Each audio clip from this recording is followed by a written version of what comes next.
जय श्री राधे, जय श्री कृष्णा। आपका हमारे चैनल पर स्वागत है। अगर आप इस चैनल पर नए हैं तो हमारे चैनल को सब्सक्राइब करें और बेल आइकन दबाना ना भूलें। इस वीडियो को अपने दोस्तों के साथ शेयर करें ताकि वह भी सनातन धर्म को जान सके। आइए अब मैं आपको सुनाती हूँ वैशाख मास का छठा अध्याय। नारद जी आगे बोले, हे राजन, वैशाख मास में मार्ग में चलने के श्रम से व्याकुल और प्यास से पीड़ित मनुष्य को जो जल का दान नहीं करते हैं वे पक्षी की योनि को प्राप्त करते हैं। अपने कथन की प्रामाणिकता के रूप में हम घर की छिपकली और ब्राह्मण की ये प्राचीन कथा का इतिहास तुमसे कहते हैं। इस संवाद को ध्यान से सुनो। प्राचीन काल में इक्ष्वाकु वंश में हेमांग नामक एक राजा हुए थे। वे बड़े ही धर्मात्मा, जितेंद्र और शत्रुजीत थे। राजा की ब्राह्मणों में बड़ी श्रद्धा भक्ति थी। भूलोक में जितने भी बालू के कण हैं, जितने भी जल बिंदु है और आकाश में जितने भी तारागण हैं, राजा ने उतनी ही संख्या में गोदान किया था। उसने अनेक बड़े बड़े यज्ञ किए थे। इन यज्ञों के अनुष्ठान के कारण पृथ्वी में उषा दृष्टिगोचर होने लगी और गौ, भूमि, स्वर्ण, तिल इत्यादि के दान से राजा ने अनेकों ब्राह्मणों को संतुष्ट और प्रसन्न किया। उसने समस्त प्रकार के दान किए, लेकिन हे राजर्षि, सुख प्राप्ति की कामना रखने वाले राजा हेमांग ने जल का दान कभी नहीं किया। कुलगुरु ब्रह्मर्षि वशिष्ठ जी ने भी राजा को इस तथ्य का ज्ञान कराया था और उसे कहा था कि जल दान करो, लेकिन राजा ने कहा जल तो बिना मूल्य के प्राप्त होता है, इसलिए भला जल दान करने वाले को क्या पुण्य फल प्राप्त होगा।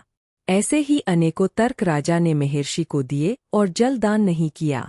राजा हेमांग लूले, लंगड़े, दरिद्री एवं जीविका विहीन ब्राह्मणों की सेवा करता था।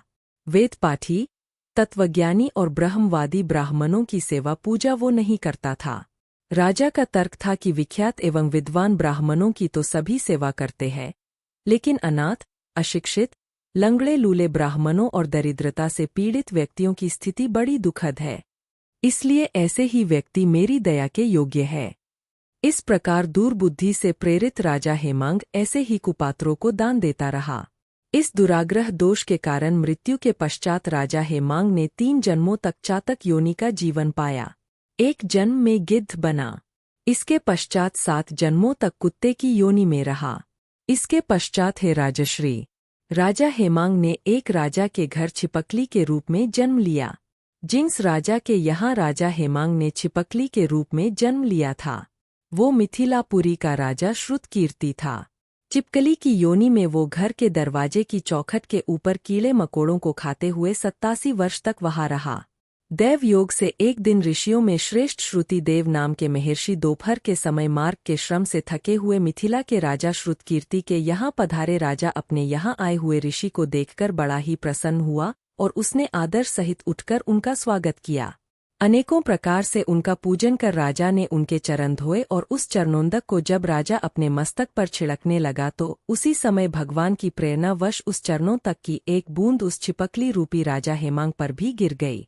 उस पवित्र चरणोदक के एक बूंद जल के अपने ऊपर गिरते ही उस छिपकली को अपने पूर्व जन्म का ज्ञान हो गया और वो अनेकों योनियों में भोगे गए दुखों को याद कर दुखी होकर घर आए ब्राह्मण ऋषि से त्राही त्राही करके कहने लगा, हे ब्रह्मर्षि, मेरी रक्षा कीजिए।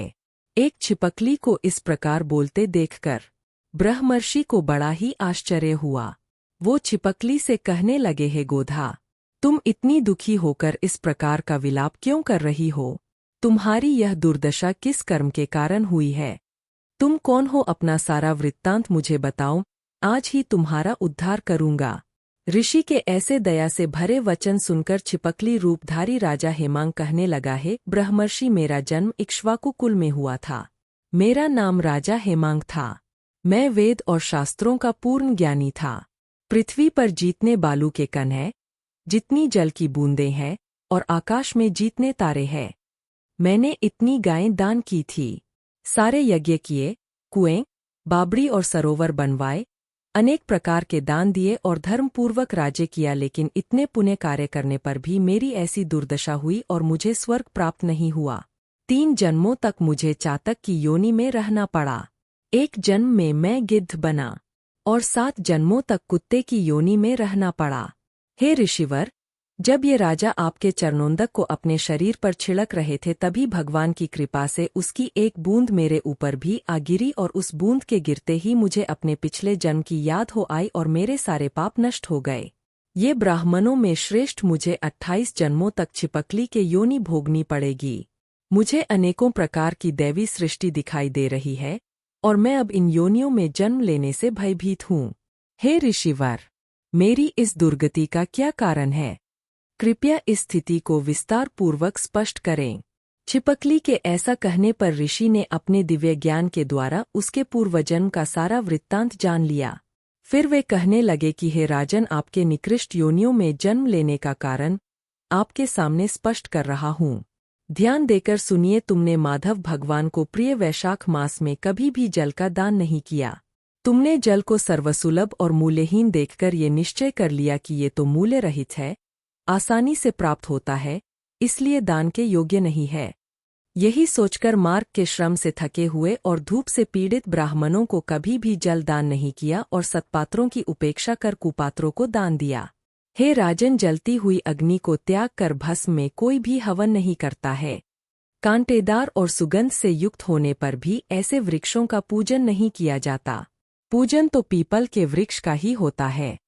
तुलसी पत्र के वृक्ष को त्यागकर कोई कटेरी के वृक्ष का पूजन नहीं करता है। लूले लंगड़े दया के पात्र है, वे पूजन के योग्य नहीं है। तपस्वी, ज्ञानी और वेद शास्त्रों के ज्ञाता ये सब स्वयं विष्णु का ही स्वरूप है, इसलिए ये सदैव ही पूज्य है। इन सब में भी ज्ञानवान विद्वान ब्राह्मण विष्णु भगवान को सदैव ही प्रिय है। इस कारण से ज्ञानवान ही सदैव पूज्य है। साधु महात्माओं की उपेक्षा और अवज्ञा करने से यह लोक और परलोक दोनों में ही दुख प्राप्त होता है। महापुरुषों की सेवा धर्म अपनाना ही पुरुषार्थ है।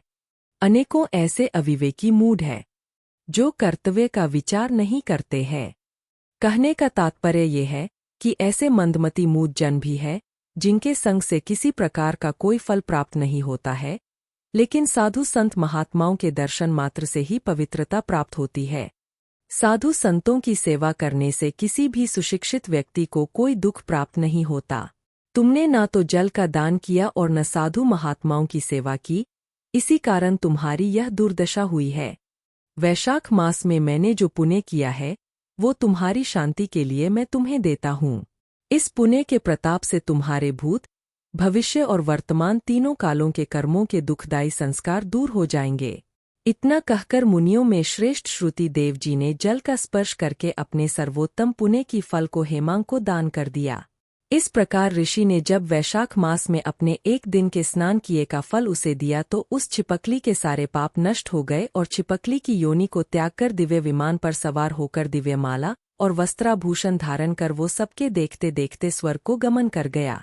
10,000 वर्षों तक स्वर्ग में अनेकों सुखों को भोगकर उसने इक्ष्वाकु कुल में महाप्रतापी कुकुत्से नाम से जन्म लिया और 7 द्वीपों जितनी वसुंधरा का सुख भोगते हुए अंत में श्री भगवान विष्णु का अंश बन गया। वशिष्ठ जी ने उसको वैशाख मास के कर्तव्य, धर्म इत्यादि सब सुनाए और उनके पालन करने से उसके सारे अमंगल समाप्त हो गए और दिव्य ज्ञान को प्राप्त करके वो भगवान की श्री सायुज्य मुक्ति को प्राप्त हुआ। इसलिए ये वैशाख मास सारे शुभ फलों का दाता है। इस माह में जो मनुष्य अपनी शक्ति के अनुसार इस धर्म का पालन करता है, उसकी आयु और यश में वृद्धि होती है और सारे पाप नष्ट हो जाते हैं। इसलिए ब्राह्मण, क्षत्रिय, वैश्य, सूत्र, ब्रह्मचारी, गृहस्थ, वानप्रस्थ और सन्यासी इत्यादि सभी को वैशाख मास में बताए गए धर्म कर्म का पालन अवश्य करना चाहिए। बोलो श्री विष्णु भगवान की जय।